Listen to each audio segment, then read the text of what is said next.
അസ്സലാമു അലൈക്കും വറഹ്മത്തുള്ളാഹി വബറകാത്തു. ഹദീസ് പഠനം. 4 പേരുടെ ഉദാഹരണങ്ങൾ. ബിസ്മില്ലാഹിർ റഹ്മാനിർ റഹീം. അൽഹംദുലില്ലാഹി റബ്ബിൽ ആലമീൻ. വസ്സലാത്തു വസ്സലാമു അലാ റസൂലിഹിൽ അമീൻ വഅലാ ആലിഹി വസഹ്ബിഹി അജ്മഈൻ. അൻ അബീ മൂസാ റളിയല്ലാഹു അൻഹു ഖാല റസൂലുള്ളാഹി സ്വല്ലല്ലാഹു അലൈഹി വസല്ലം മസലുൽ മുഅ്മിൻ അല്ലദീ യഖ്റഉൽ ഖുർആൻ കൽ ഉത്റുജ്ജതി തഅമുഹാ ത്വയ്യിബുൻ വരീഹുഹാ ത്വയ്യിബുൻ വല്ലദീ ലാ യഖ്റഉ കത്തംറതി തഅമുഹാ ത്വയ്യിബുൻ വലാരീഹ ലഹാ വമസലുൽ ഫാജിർ അല്ലദീ യഖ്റഉൽ ഖുർആൻ കമസലി റൈഹാന റീഹുഹാ ത്വയ്യിബുൻ വതഅമുഹാ മുർറുൻ വമസലുൽ ഫാജിർ അല്ലദീ ലാ യഖ്റഉൽ ഖുർആൻ കമസലിൽ ഹൻളല തഅമുഹാ മുർറുൻ വലാ റീഹ ലഹാ. ഇമാം ബുഖാരി റഹിമഹുല്ലാ റിപ്പോർട്ട് ചെയ്യുന്നു, ഖുർആൻ ഓതുന്ന സത്യവിശ്വാസിയുടെ ഉദാഹരണം ഓറഞ്ച് പോലെയാണ്. അതിൻ്റെ രുചിയും നല്ലതാണ്, മണവും നല്ലതാണ്.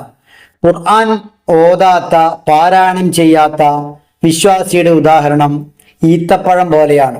അതിൻ്റെ രുചി നല്ലതാണ്, എന്നാൽ അതിന് മണമില്ല. ഖുർആൻ ഓതുന്ന ദുർമാർഗിയുടെ ഉപമ തുളസിച്ചെടി പോലെയാണ്. അതിൻ്റെ മണം നല്ലതാണ്, രുചി കയ്പുള്ളതാണ്. ഖുർആൻ ഓതാത്ത ദുർമാർഗിയുടെ ഉപമ ആട്ടങ്ങ പോലെയാണ്. അതിൻ്റെ രുചി കയ്പുള്ളതാണ്, അതിന് നല്ല മണവുമില്ല. മഹാനായ റസൂലുള്ളാഹി സ്വല്ലല്ലാഹു അലൈഹി വസല്ലം ഖുർആൻ പാരായണവുമായി ബന്ധപ്പെട്ട് 4 പേരെ ഉദാഹരിക്കുന്ന വളരെ പ്രസിദ്ധമായ ഹദീസാണ് ഇത്. നാരങ്ങ നല്ല മണമുള്ള, നല്ല രുചിയുള്ള പഴമാണ്. അതുപോലെയാണ് ഖുർആൻ ഓതുന്ന വിശ്വാസി എന്നാണ് റസൂൽ സല്ലല്ലാഹു അലൈഹി വസല്ലം പറയുന്നത്. നല്ല രുചിയും നല്ല വാസനയുമുള്ള നാരങ്ങക്ക് സമാനമാണ് ഒരു സത്യവിശ്വാസി ഖുർആൻ ഓതുമ്പോൾ ആയി മാറുന്നത്. അവന് രുചി വർദ്ധിക്കുന്നു, മണം വർദ്ധിക്കുന്നു, ഗുണം വർദ്ധിക്കുന്നു. അതെല്ലാം ആ വിശ്വാസിക്ക് നൽകുന്നത് വിശുദ്ധ ഖുർആനുമായി ആ വിശ്വാസി പുലർത്തുന്ന ബന്ധമാണ്. എന്നാൽ ഒരാൾ വിശ്വാസിയാണ്, പക്ഷേ ഖുർആൻ പാരായണം ചെയ്യുന്നില്ലെങ്കിൽ ആ വ്യക്തിയുടെ ഉദാഹരണം ഈത്തപ്പഴം പോലെയാണ് എന്നാണ് പ്രവാചകൻ പഠിപ്പിച്ചത്. അതിന് ഒട്ടുമേ മണമില്ല. രുചിയുണ്ട്, പക്ഷേ മണമില്ല. മണം വേണം, നല്ല സുഗന്ധം വേണം, നല്ല വാസന വേണം. അതിനാൽ ഖുർആൻ ഓരോ വിശ്വാസിയും നിരന്തരം പാരായണം ചെയ്യണം. അതേ സമയത്ത് ഒരു ഫാജിർ, ദുർമാർഗി ഖുർആൻ ഓതിയാൽ അയാളെ അള്ളാഹുവിൻ്റെ പ്രവാചകൻ ഉദാഹരിച്ചത് തുളസിച്ചെടിയോടാണ്. തുളസിച്ചെടിയുടെ വാസന നല്ലതാണ്, മണത്തു നോക്കിയാൽ നല്ല മണമുള്ള ചെടിയാണത്, പക്ഷേ അത് കൈപ്പേറിയതാണ്.